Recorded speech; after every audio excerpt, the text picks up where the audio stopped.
Welcome to Cosmic Scene with Jill Jardine. I'm your host, Jill Jardine, Master's in Counseling Psychology, professional astrologer, psychic healer, and yogi. In this episode, we explore the significance of the solstice and origins of Yuletide with my guest, Sarah Adams.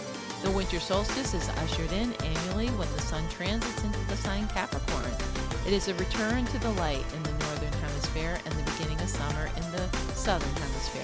Stay tuned to see what Sarah has to share about this powerful time and how we can harness the light all year long. Hey listeners, I want to remind you to support Cosmic Scene with Jill Jardine podcast. You can do that by going on to www.buzzsprout.com/958-528/support. This will be in the show notes. Welcome to the episode where we go back to our pagan roots to discover the significance of the solstice and healing energies available at Yuletide. My guest is Sarah Adams, bringing her witchy goddess knowledge to us so we can embrace the ancient earth festival and align with the divine feminine rising. Sarah Adams of Water and Earth Intuitive Consulting offers professional astrology as well as channeling, Reiki, and chakra work. She has been offering tarot and astrology readings since 2001. In addition to offering guidance to clients via private readings, parties, fundraisers, events, and workshops, Sarah is also a writer, marketing consultant, and event planner. Last but not least, Sarah is a mom. She lives with her 3 daughters in their home in Plymouth, Massachusetts, where they love to cook, do arts and crafts, garden, swim, and occasionally do family yoga. In her free time, she is training for her private pilot license to fly aircraft. Contact Sarah at Sarah, capital SARAH _Adams, capital ADAMS at yahoo.com. And just a little backstory on the solstices. The solstices were celebrated by our ancestors for many reasons, notably as a license for sexual proclivities, encouraged at this time to bless the fertility and abundance of the earth. The solstices were a time of honoring the forces of order and light, the divine feminine and masculine, paying tribute to Mother Earth and Father Sun. Solstices were times to celebrate the polarities that bring people the planet in sync with the cycles of nature. The solstices and equinoxes, solar festivals, as well as the full moon, lunar festivals, were celebrated for bringing orderly rhythms to the earth, allowing her people an opportunity to harmonize these rhythms through ritual, dance, and festivity. The winter solstice has always been a time to pray for the return of order and light. The ancients knew that human beings exist in a much larger ecological and cosmic system and must abide by the rules of those systems if we are to survive. The solstices are ideal times to acknowledge and celebrate our responsibilities to these greater realms of being. We have remnants from the European winter solstice with our updated version of the ancient visitation of the solstice shaman, who we've renamed Santa Claus. And isn't it interesting that the winter solstice coincides with the Christian celebration of Christmas or Christmas? And now my guest, Sarah Adams, will tell us more about Yuletide and the winter solstice. Welcome, Sarah. Hi, Jill. I'm so glad to be here, especially at this cold, dark time of year to talk about ancient celebrations of light. So we're here to talk about the winter solstice. Astrologically, it's when the sun enters Capricorn, a cardinal sign, which signals the shifting of the seasons. Just like the sun entering Cancer signals the summer solstice, Capricorn is one of the cardinal signs. It's the opposite of Cancer, and it is the time of the winter solstice, the shortest day of the year and the longest night of the year. So solstices, as I mentioned, happen when the sun shifts into those cardinal signs, and it's basically sets the stage for the next quarter. For the next 3 months, what are the themes? And right now, in this time of darkness, with the solstice having the longest night and the shortest day, it is emphasizing the theme of the return of the sun. Because it's in winter that the ancient civilizations wondered, will the sun ever come back? Or are we going to die in this cold and darkness? So it was by understanding the seasons and the wheel of the year that they actually had hope, knowing that the sun would return. And I'm here today to talk about some history behind solstices and the celebration of light in these times of darkness.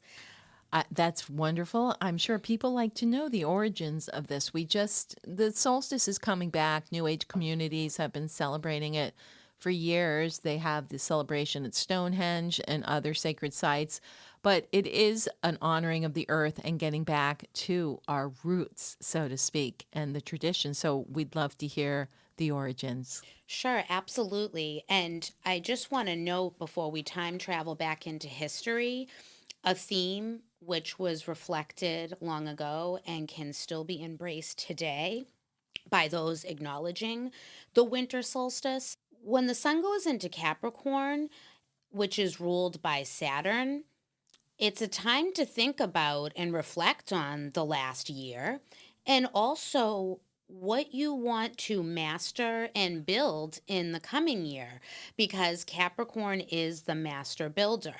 And I think that this kind of thinking, I mean, Saturn also in ancient times would correlate to survival. I mean, structures like a roof over their head, for example, it was literally survival. So I think this was a practical type of thinking because it was the coldest, darkest, riskiest time of year for ancient civilizations to survive. So it was through regimen and discipline that they got through these hard, cold, dark times and literally thinking about, what is our food supply for the next 3 months. I mean, when they were visualizing for the next quarter, it was very, very tribal, Right. literal, Right. survival Survival, based. root Right. chakra. So, and isn't it interesting that the Romans actually celebrated their Christmas called Saturnalia between what we know December as, 17th. yeah, Yeah. around the solstice. Yeah. So there we go. Saturn was the lord of this time of year, even Yes. though it is the returning of the sun. But weirdly enough, in Vedic astrology, Saturn is the son of the sun. Yeah.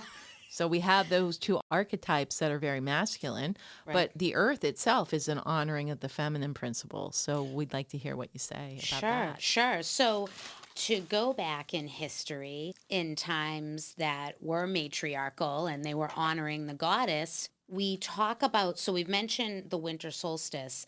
The oldest festival and celebration of the solstice in the world that we know of is Yule. We have heard about Yule. We hear about it all the time. If you turn on the radio to traditional Christmas music, they're singing about Yuletide greetings and caroling, formerly known as wassailing. These all have pagan roots and even the Christmas tree. So let's talk about it. So Yule was a celebration of the return of light.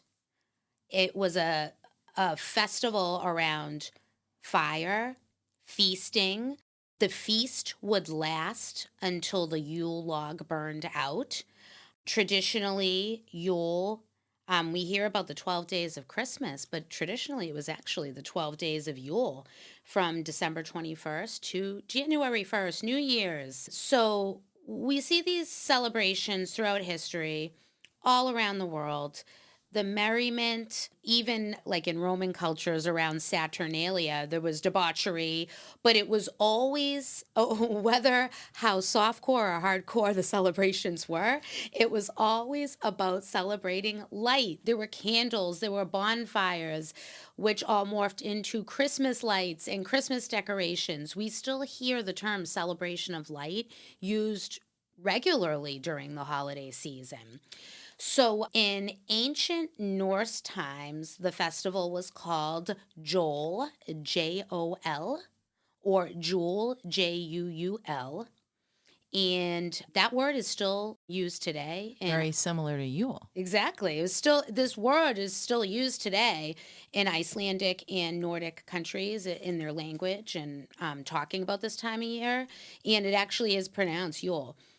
So things like the Yule log, the Christmas tree, wassailing, those all had Norse origins. And even wassailing and caroling, those origins can be traced back to Saturnalia, especially in Rome, as they were celebrating their winter festival for Saturn from December 17th on. They would run nude singing through the streets, and they'd run to their neighbors' homes and sing and say, come out and party and drink wine and be naked with us. But Hail Saturn, Lord of yes, Karma. yes. So little did we know, in our country with our Puritan roots, that, as we're here in New England, we're recording from Massachusetts, as people are doing their Victorian caroling, and, it's all so prim and proper. Caroling and wassailing actually has its roots back to ancient Rome and debauchery during Saturnalia. But, these festivals were all around the world. It's traced back, specifically Yule is traced back to the Norse and the Vikings. Ruler King Hakon Haraldsson, he was actually the first ruler to combine Yule with Christmas celebrations in the 10th century. But before him and after, it was being celebrated all over the world. Druids, there are writings about Druids gathering mistletoe. How many years back was that? Before Christ, right? Yeah, hundreds of years before Christ. And also, they would sacrifice white bulls, the Druids would specifically. And when we look from then and now, like the traditions that carried over, like the Christmas tree and caroling, and then the traditions that didn't carry over, like the sacrifice, it really comes down to human practicality. So they had livestock back then. Everybody had livestock. Everybody doesn't have livestock now. Not that we would want to sacrifice, but it's simply not practical. However, it wasn't just about sacrifice, to go back to the practicality. This is in the dead of winter. It's about survival, right? So in Europe, specifically Northern and Central Europe, wintertime was the time of famine. And it was actually easier to kill off some livestock, sacrifice them, have a festival around all that abundance of meat. That made more sense than for them to go hungry while feeding their cattle. So they would sacrifice cattle instead of feeding them all winter. And, that was part of the festivities with pagans. As you can see in any holiday, it went around a lot like the cycle of the season. So Yes. here we have the dark return of light, and also like food, especially agriculture, and when a food was in abundance and when it wasn't. So they'd have to store it up for the winter, what they did have, what they collected at the harvest. And then instead of having these animals survive and maybe get really thin because they weren't being fed over the winter months, they would take them at that time and do a sacrifice and thus provide food for the tribe or the group. Exactly. There was a theme of death and rebirth anyways around this time. So they saw the darkness as a time of death, but then the theme of rebirth, which was actually happening with nature and the planets, was the return of light. Because after the 21st, the solstice, the darkest day of the year, the sun god is returning. Slowly, day by day, the days are getting longer. So in the different traditions, there's different names for that sun god. I know Lu was like Lleu was like the Celtic Yes. or the Druidic god, and perhaps who would it have been? Thor in the Scandinavian tradition. Yeah, and even, this in a way cites back to ancient Egypt with the theme of Ra, the sun god, dying and rebirthing and returning. So it's kind of an ancient theme That goes Yeah. way back. And then the Christians thought, hey, let's take that theme and use that too for the birth of the Christ. But it really is the Christ consciousness and the Christ light. Again, there's the theme of light. Exactly. And, if you look at like when did Christ become part of Christmas, there was like Christmas before Christ, which was Yule and the solstice. And when did it become Christianized? it really was around, monarchies and kings themselves adopting Christianity. And then, through imperialism, whether it was the Vikings conquering or other types of colonization, it was easier to unite people and lands under one God.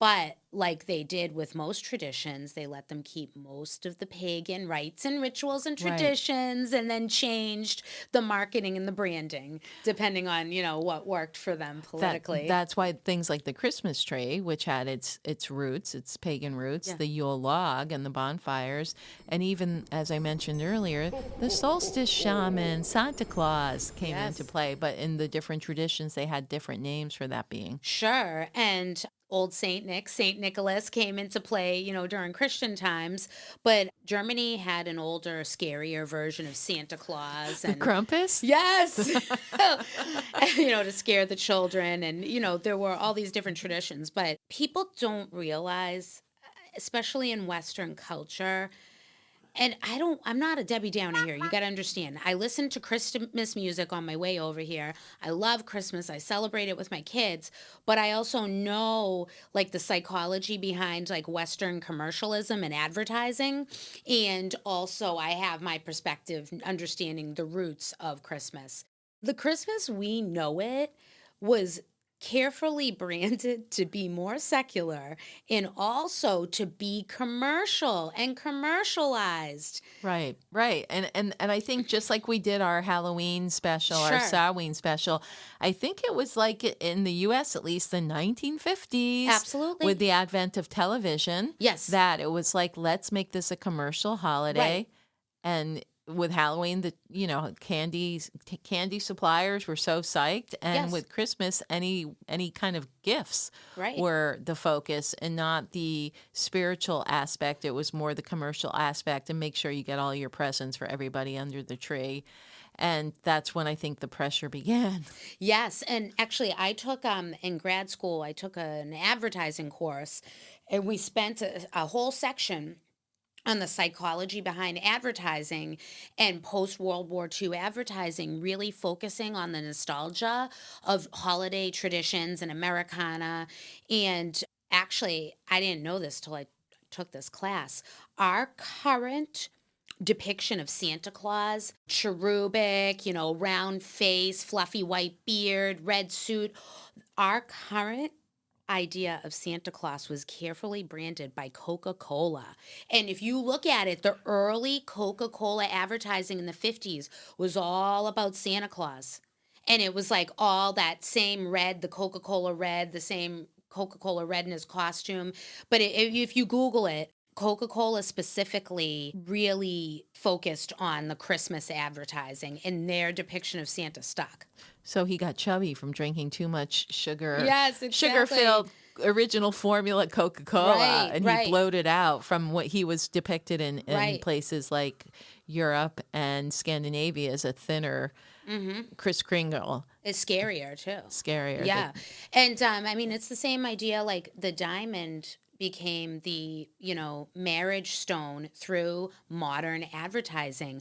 Before this, past century, other stones were chosen, rubies, emeralds, sapphires, but it was De Beer diamonds, post-World War advertising that made people embrace the diamond as the engagement ring. So, And interesting, in Vedic astrology, half the population would do okay with diamonds and the other half would do okay with yellow sapphires because of their chart rulers. Like yellow sapphire is considered in Vedic astrology a very viable love ring or marriage ring, and diamond would go to the other half of the population. But instead, everybody sold the expensive one, diamonds. right. My guest is Sarah Adams, talking about the traditions of Yule and the solstice. And when we come back, we'll talk a little bit about making the solstice your own for our current times and how we can harness the light and work with this energy of the earth and the sun that is available at this time of year and all year round. So stay tuned. Are you interested in natural health and regenerative healing? Do you want to work with vibration to heal your body? Check out this patented wearable light technology at www.lifewave.com/JillJar. LifeWave is a company that has patches that you wear. So it's not transdermal, you're not taking anything in. And what these patches do, they activate your body's light. It's called biomodulation. And that light is activated, your body starts producing GHK, copper peptides, which in turn activates stem cell production. That's right. So wearing these patches will regenerate your body, reflects your body's light back into your tissues, and you become more vital, energized, reduce pain, inflammation, improvement of sleep, increased strength are all possibilities. Other benefits could be hair quality, rapid wound healing, mental clarity, increased joy and stamina, your skin appearance and wrinkles could go away. Again, all probable and possible depending on your chemistry. Others have enjoyed increased sports performance and recovery and restored muscle or skeletal conditions. Check it out at lifewave.com/JillJar and order yours today.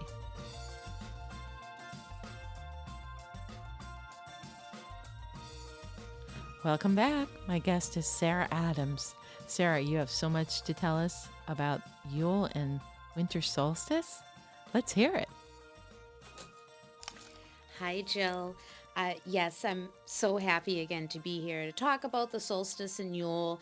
And we'll just wrap up talking a little more about the traditions, and then we can review how we can use these ancient themes and rituals and concepts to center ourselves in these modern times. Because guess what? We still have cold and darkness here in the northern hemisphere in the winter. That's and right. The sun still shifts us into the winter solstice when it goes into Capricorn. So thousands and thousands of years have passed, but that part hasn't changed. It's old cycles with new themes. And now we get to have SAD, seasonal affective disorder, when we have those months of dark and our thyroid's shut down. So let's hear about the positive outlook, Sarah. Well, I will say to look on the bright side, no pun intended.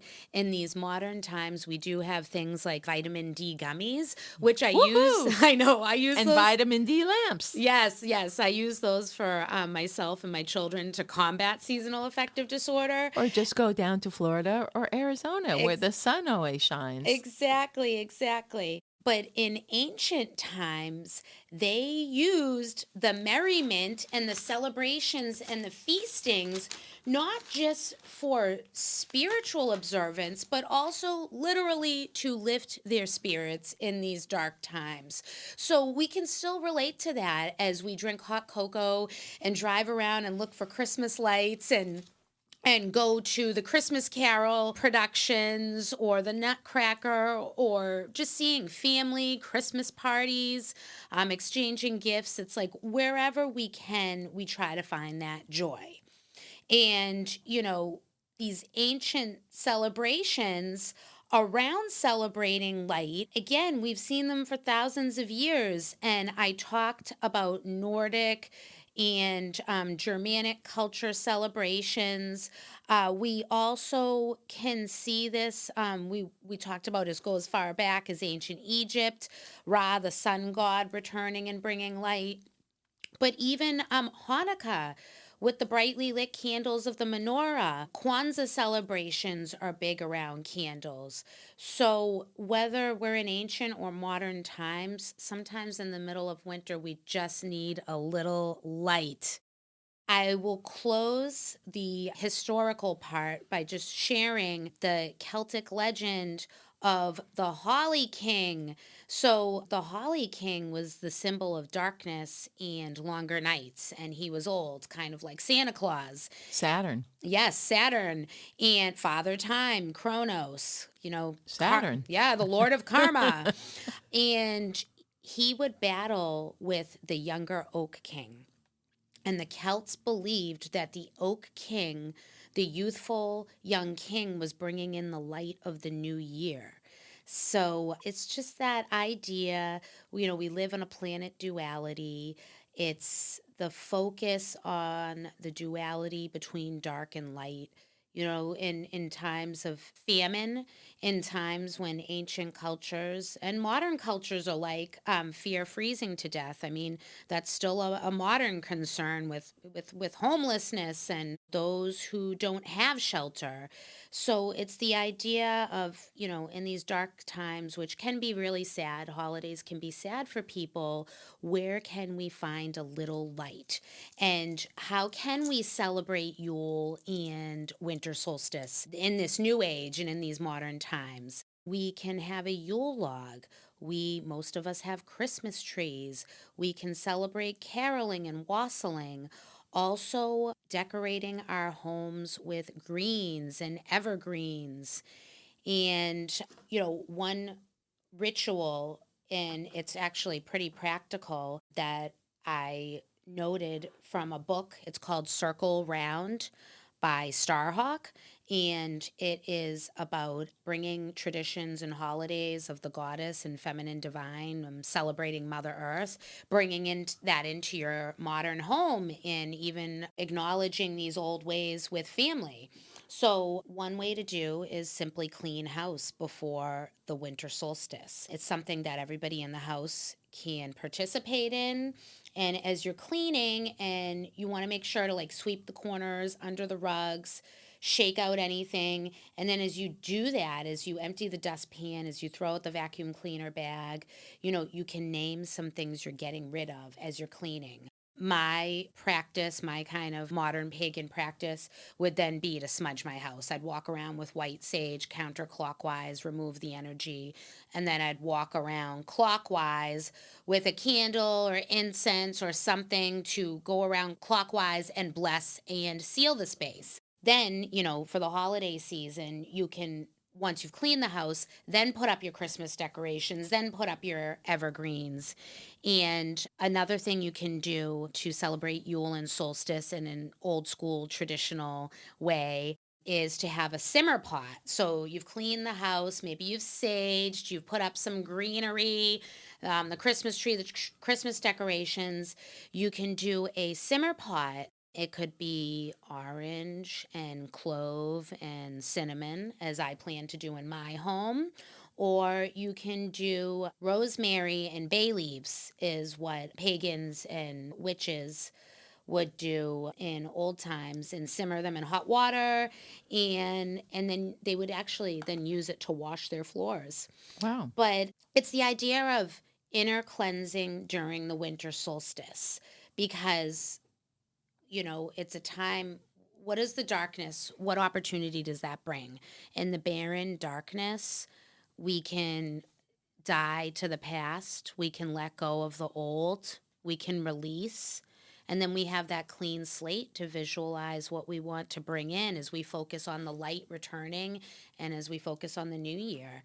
So I would say a great way to wrap up that ritual, what I would do, I would then light a candle with a prayer in it, and put your intent for what you want to let go of and what you want to bring in for the new year. Right. The theme is death and rebirth, as symbolized by that ancient Celtic myth of the Holly King, symbolizing the old or what's dying, and the rebirth through the Oak King. So we're all still working with these archetypes, even in our modern society and in our modern life. Right. The death of the old and the ringing in of the new. And the solstice is the ancient marker of that, around which all these other festivals such as Christmas, Hanukkah, Kwanzaa, Yuletide have evolved into our modern times. And what's beautiful about the winter solstice and Yuletide specifically, the ancients didn't necessarily know the astronomical science behind the holiday, yet they intuitively did. They were naturally, innately connected to the cycles of the seasons, the sun, the moon, the planet. in a way that we've become disconnected from. And we can understand it now. Like in modern times, we know from an intellectualized standpoint that there is science behind the solstice. In the northern hemisphere, the Earth's axis tilts away from the sun. The sun reaches its farthest distance from the equatorial plane, and that's what brings us winter, this cold season.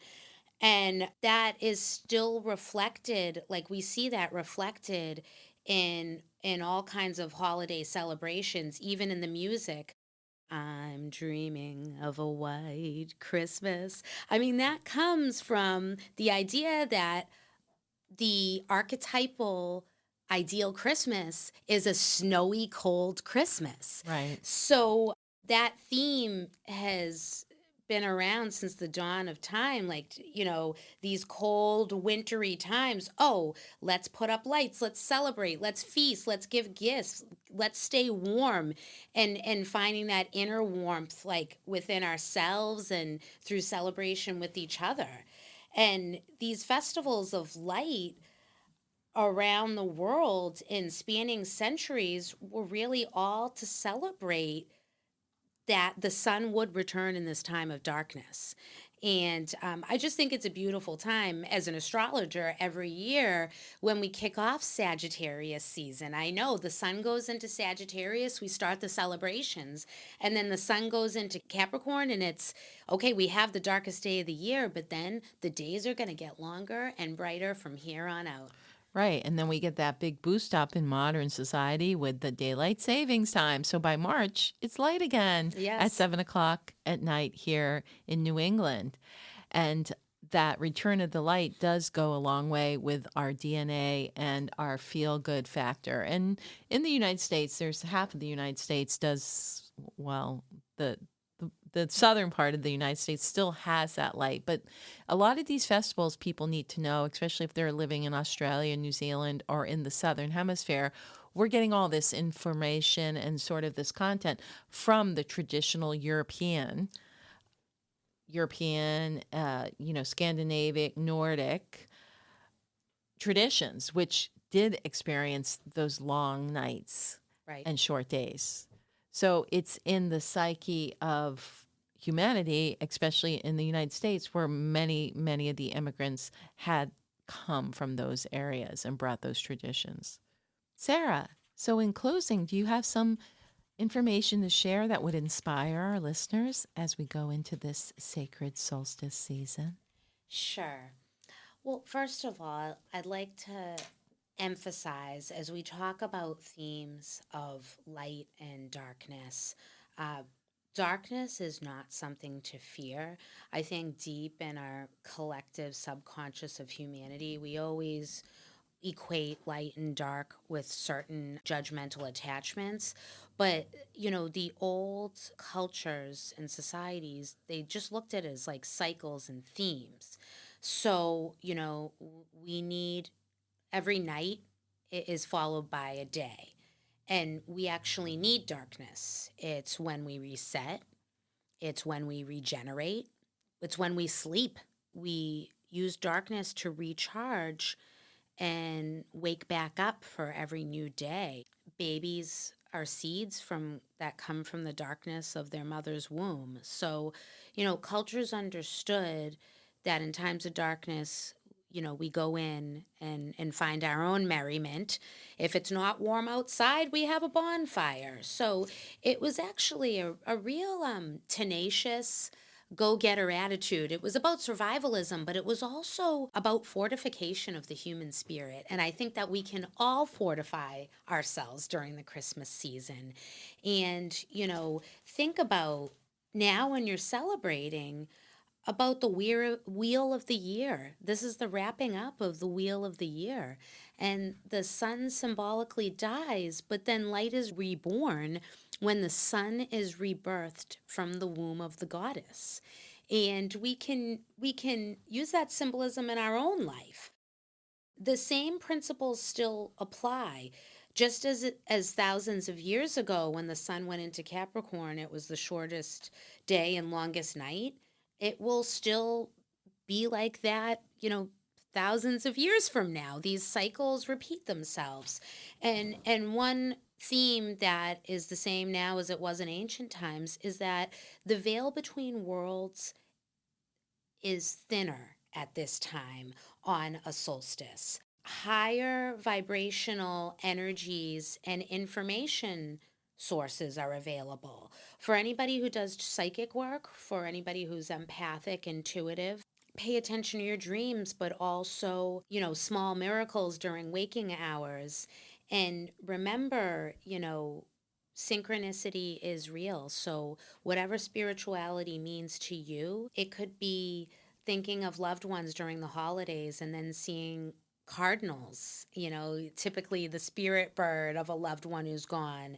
And, there are small ways that we can honor the spiritual side of the winter solstice and Yule while we're celebrating a traditional Christmas. As you're decorating the Christmas tree, remember the pagan roots it came from. Maybe you can decorate your Christmas tree with cardinals to remember the spirits of your loved ones.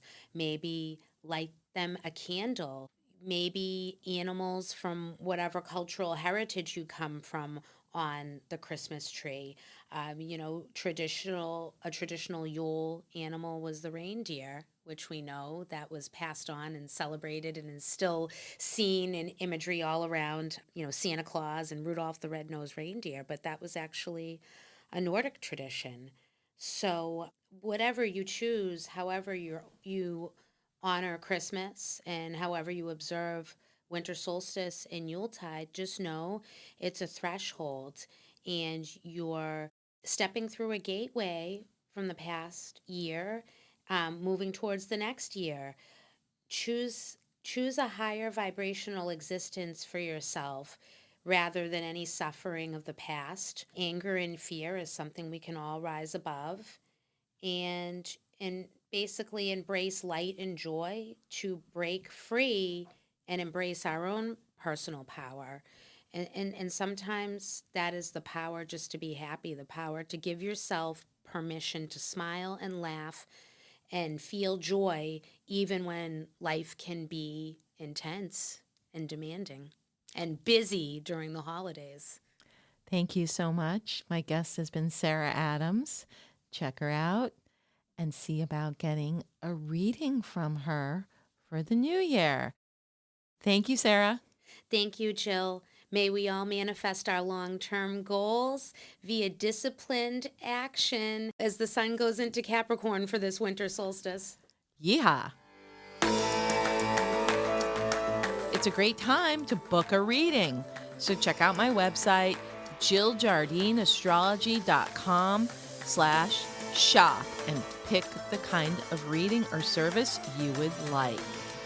I hope you enjoyed this episode on Yuletide and the winter solstice featuring Sarah Adams.